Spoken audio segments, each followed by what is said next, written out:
nkabona amahoro mu mutima ndabona uduha agaciro nagerageje uko nshoboye ndampinduka habe nyamba ndamahoro ndamunezero utunga byinshi utari mu mwami ntacyo bimaze uretse kurimbura umuntu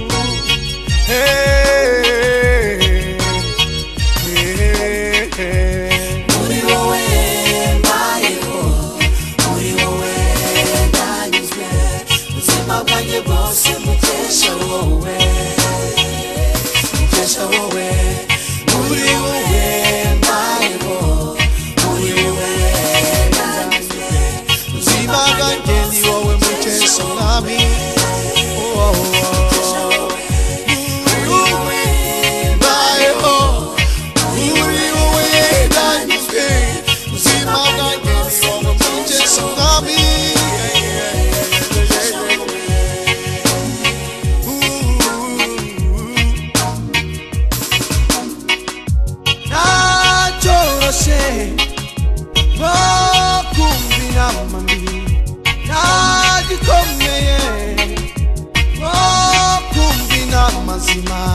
nabwiwe kenshi kukwizera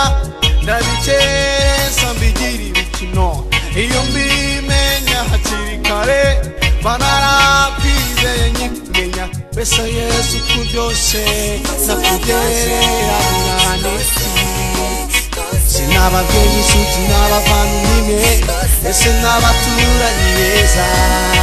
niba ngeso nziza batanga cyane cyangwa se abambara imyenda y'igiciro kugira amazu meza n'ibindi nta na kimwe nakugereranya nacyo namenye ibanga ko byose ubiruta mwami ni muri wowe muri wowe ndanyuzwe ubuzima bwanjye bwose mukesha wowe muri wowe mbayeho muri wowe ndanyuzwe ubuzima bwanjye ni wowe mukesha mwami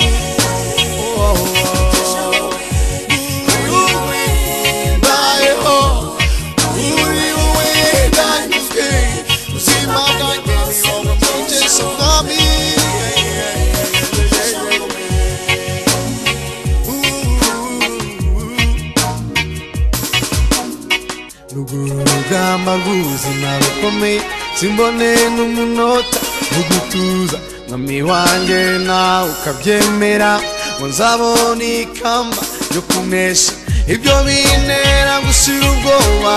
nubwo nahura n'ibingerageza nkabihangara nkabicamo kuko kwizera uwo turi kumwe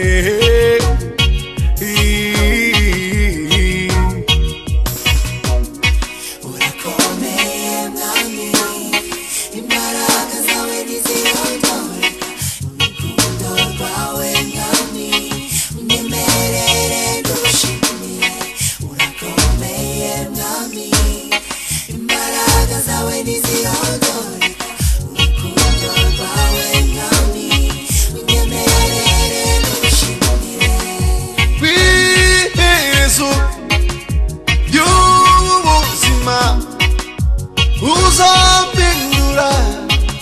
sinawe mukiza unyambika umwambaro w'igiciro unicaze ku ntebe y'icyubahiro dusangire ku meza mwe mwami tuganire maze umbwire uti warakoze kuko wanesheje umwanzi satani